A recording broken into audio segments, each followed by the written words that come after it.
Locho, let's see the question. In a pure inductive AC circuit, the current reaches its maximum value later than the voltage Y. Option A, 1/4 of a period. Option B, half of the period. Option C, 3/4 of a period. Option D, complete a period. So let's see the key concept of this question.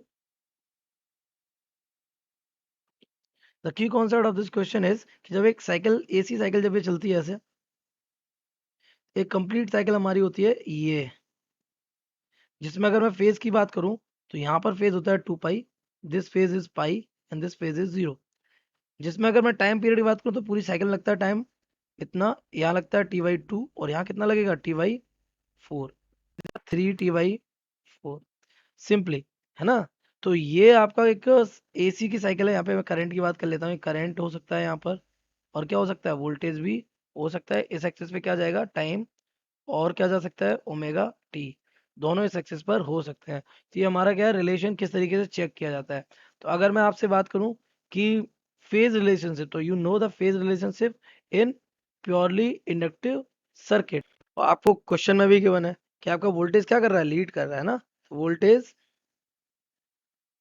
Leeds current कितने से by phase π/2 कितने phase से lead करता है बेटा π/2 से। तो इस चीज को आप ग्राफिकली रिप्रेजेंट कर सकते हैं।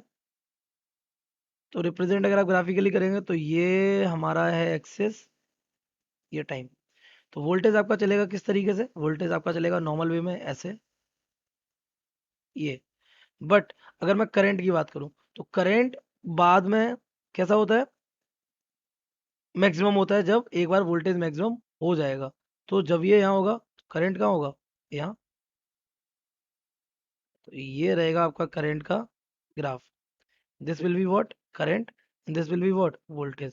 तो आपको यहाँ से साफ दिख रहा है जब वोल्टेज आ गया उसके कितने टाइम बाद ये टाइम कितना था T/4।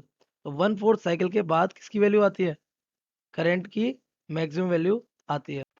In other word we can say 2 pi phase is equivalent to कितना time T time.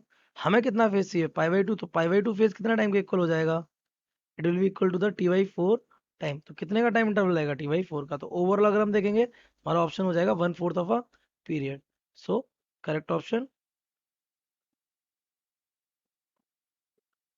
A. I hope you have understood it well. Best of luck.